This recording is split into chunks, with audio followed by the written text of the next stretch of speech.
Roger Waters. Even at 81, the name remains as polarizing and compelling as ever, not just as Pink Floyd's creative titan, but as a fiercely outspoken voice.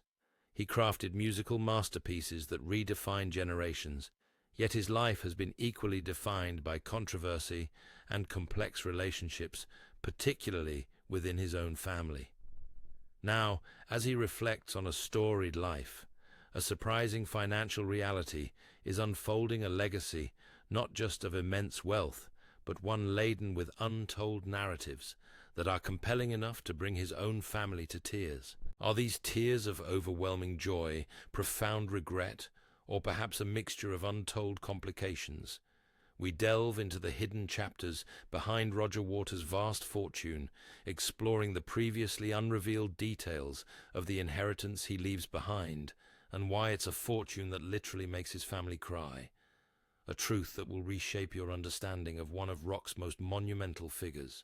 Roger Waters builds a 310 man's fortune through music. Roger Waters' massive fortune comes from his groundbreaking work with Pink Floyd and a solo career that spans decades. Celebrity net worth puts his net worth at $310 million from his music ventures. Waters played a key role as Pink Floyd's main lyricist and creative force, helping create some of rock's biggest selling albums. The band sold 75 million records in the United States, making them America's 10th highest-selling act. Their commercial success started with experimental albums like The Piper at the Gates of Dawn, and reached new heights with Dark Side of the Moon in 1973. Dark Side of the Moon became both a cultural icon and sales powerhouse, with over 45 million copies sold worldwide. By 2005, people were still buying about 8,000 copies every week, which shows its lasting appeal. Many call it the second best-selling album ever made, and it made Pink Floyd one of rock's biggest moneymakers. Waters then led the creation of another huge hit, 1979's The Wall. This concept album drew from Waters' life experiences and sold over 23 million copies just in the United States. It ranks as America's third best-selling album. The album's success made Waters an even bigger name in both artistic and commercial terms. Other albums like Wish You Were Here and Animals added to Pink Floyd's commercial success. Waters' role as the band's main songwriter meant big royalty checks that boosted his personal wealth. After leaving Pink Floyd in 1985 amid tensions, Waters launched a solo career that added lots more to his wealth. His first solo album, 1984's The Pros and Cons of Hitchhiking, got mixed reviews, but still went gold, with the RIAA selling over 500,000 copies. He released Radio KAOS in 1987 after officially splitting from Pink Floyd. His 1992 release, Amused to Death, ranks among his personal favorites. After a long break from recording, he came back with Is This the Life We Really Want in 2017, his first studio album in almost 25 years. Waters' concert tours stand out as huge moneymakers. His 1990 show, The Wall, Live in Berlin, became one of rock's most memorable concerts. On top of that, The Wall Live Tour ranks among history's highest-grossing tours, adding big money to Waters' bank account. His tours and music keep bringing in serious cash even now. From June 2017 to June 2018, he earned nearly $70 million from various music and business projects. These late-career earnings show Waters still has major commercial pull and business smarts. While Waters made his fortune through Pink Floyd's game-changing albums and his later solo work, Pink Floyd's catalog value is another story. The band's music rights are worth about $500 million, and Sony Music reportedly bought them for $400 to $500 million. The deal involved tricky negotiations because of old band tensions, mostly tied to Waters' controversial political views. Through hit albums, record-breaking tours, and steady royalties from his huge catalog, Roger Waters has built himself into one of rock's richest stars. His creative vision and amazing commercial success have led to a fortune that keeps growing as he enters his 80s. Waters leads Pink Floyd's creative and financial peak. Roger Waters' rise to rock royalty lined up perfectly with his emergence as Pink Floyd's creative visionary. The 1970s saw Waters take control of Pink Floyd's artistic direction. He became the driving force behind the group's most profitable projects. His creative dominance shaped the band's artistic legacy and built the foundation of his impressive financial portfolio. Pink Floyd hit a turning point in the early 1970s with what would become one of music history's biggest commercial hits.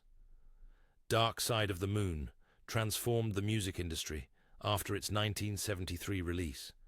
The album spent 741 straight weeks on Billboard's Top 200 chart, a feat never seen before.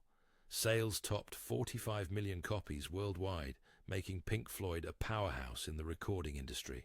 Dark Side wasn't just a commercial hit. It showed Waters growing into his own as a songwriter. His maturing vision came through in songs about mental health mortality and society's pressures. The album also broke new ground with its production. Waters wasn't afraid to expand creative limits while making music that was still available to everyone. Waters dreamed up an even bigger project 6 years after Dark Side with The Wall. This semi-autobiographical rock opera about isolation and alienation struck a chord with audiences everywhere. The double album sold over 23 million copies in the United States alone. It stands as the third best-selling album in American history. The Wall Live Tour proved Waters knew what audiences wanted. The show cost a lot and was tough to put on. Crews built and knocked down a massive wall at every show. But the money rolled in. These theatrical concerts changed how rock shows worked and laid the groundwork for Waters' later solo tours that added by a lot to his wealth. The band went through a period of creative discovery after Syd Barrett left Pink Floyd in 1968. Waters had become the band's main songwriting voice by the early 1970s. His lyrics and ideas shaped Pink Floyd's identity from Meddle 1971 forward. Waters moved the band away from making collections of songs. He created unified works built around central ideas. Pink Floyd albums became complete artistic statements under his direction. They explored specific themes: madness, greed, barriers to communication, and feeling cut off from the world. This approach lifted the band artistically and boosted album sales, as fans wanted the whole experience rather than single tracks. Waters wrote almost all Pink Floyd's lyrics during this time. He crafted touching tributes to former bandmate Syd Barrett on Wish You Were Here, 1975, while taking shots at the music industry's cold commercialism. He adapted George Orwell's political stories for Animals, 1977, to create a harsh critique of society. Waters' unique voice and vision led the creative process every step of the way. His control went beyond just writing lyrics. Waters called the shots on album concepts, song arrangements, and the band's visual style. David Gilmour still contributed great music, but Waters shaped Pink Floyd's artistic direction during their most profitable years. This creative leadership paid off financially. Waters got the biggest cut of publishing royalties as the main songwriter. These payments made up a big part of his growing fortune and still generate income today. His vision for merchandise also increased both the band's and his personal revenue. The band faced growing tensions as Waters tightened his creative control during this profitable period. These internal fights eventually led him to leave in 1985, starting legal battles that would reshape both Pink Floyd and Waters' financial future. Legal battles reshaped Pink Floyd and Waters' earnings. Pink Floyd's creative achievements eventually spiraled into bitter legal fights that altered the band's structure and financial future. These disputes changed how Pink Floyd's extensive catalogue earnings would be shared among its members over the coming decades. Pink Floyd's working relationship had deteriorated by a lot in the early 1980s. The Final Cut came out in 1983. Many people called it a Roger Waters solo album in all but name. The internal tensions peaked soon after. Waters left the band in 1985. He believed Pink Floyd had creatively exhausted itself as a musical group. Waters' autocratic creative approach caused the biggest problem. He took almost complete control during the Wall and the Final Cut recordings. His dominance frustrated guitarist David Gilmour and drummer Nick Mason. They felt left out of the creative process. Money issues emerged right after Waters left. He earned substantial ongoing royalties as the band's main lyricist and creative force during their peak years. The question remained heated. Could Pink Floyd continue without him, both legally and creatively? Waters thought his departure would end Pink Floyd. He was wrong. Gilmour and Mason announced they would keep recording and touring as Pink Floyd. This set up years of legal fights. The situation exploded when Waters sued his former bandmates over the Pink Floyd name. This lawsuit meant more than just brand rights. It affected the financial value of Waters' solo work and Pink Floyd's future. Waters claimed Pink Floyd existed mainly to express his creative vision. Without him, he argued the band no longer existed. Gilmour and Mason fought back. They said the band's identity was bigger than any one member. They deserved equal rights to use the name. Legal battles lasted several years. An out-of-court deal ended the fight in December 1987. Gilmour and Mason kept the Pink Floyd name and logo. Waters got better royalty deals for the Wall and exclusive rights to its theatrical elements for live shows. This deal changed everyone's financial future. Waters kept earning big songwriting royalties from Pink Floyd's music. He also gained full control of the Wall's theatrical performances. Gilmour and Mason owned the valuable Pink Floyd brand. They could tour and record new music under that name. Waters' net worth grew through Pink Floyd's songwriting royalties while he built his solo career. The new Pink Floyd released hit albums like A Momentary Lapse of Reason, 1987, and The Division Bell, 1994. Stadium tours and album sales brought in huge money. The agreement created rules for sharing future Pink Floyd income. These rules still matter today, even affecting the 2023 Sony Music catalog sale. Those early legal fights shaped how much money each former band member makes now. Sony acquires Pink Floyd catalog in $400 million deal. Pink Floyd and Sony Music closed a groundbreaking $400 million deal at the end of 2023. The agreement came after years of difficult negotiations.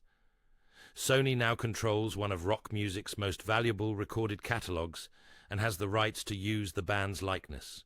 The agreement covers Pink Floyd's complete recorded music catalog, with legendary albums like Dark Side of the Moon, The Wall, Wish You Were Here, and Animals. Sony also gained control over the band's name and likeness, which lets them manage merchandise and theatrical projects. The two Pink Floyd companies that manage recorded music royalties earned combined revenues of $40.399 million, about $50 million, through June 2023. The Sony deal only covers the band's recorded music rights, not the songwriting catalog. This difference matters a lot to Roger Waters' net worth, because he wrote many of Pink Floyd's most profitable works. He still owns his compositions and gets publishing royalties when anyone performs, streams, or licenses his songs. Waters' controversial views about Israel, Ukraine, and Russia made selling the catalog more difficult. Several buyers backed away because of his statements, which likely reduced the final price. Sources say his political comments might have cut the catalog's value by 20%, since the asking price started at $500 million. Band members kept their individual songwriting rights. Waters still controls his intellectual property, including relevant lyrics like "Money, it's a crime, share it fairly, but don't take a slice of my pie." Whatever company owns the master recordings, Roger Waters' worth benefits from his songwriting contributions to Pink Floyd's catalog. David Gilmour wanted to close the catalog sale and ended up breaking the long-standing deadlock. Before the deal closed, Gilmour said, "To be rid of the decision-making and the arguments that are involved with keeping it going is my dream." Money wasn't his main concern. He just wanted to escape what he called the mud bath of ongoing conflicts. Getting to this agreement wasn't easy. A possible $500 million deal almost happened in 2022.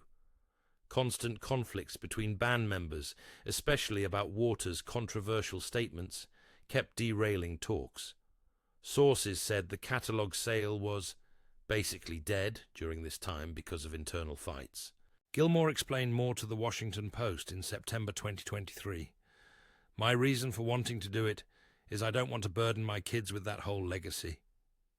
And I also have had enough of the burdens of looking after that factual legacy for the last nearly 40 years with the cis and the arguments that go on, and I just want to be shorn of it."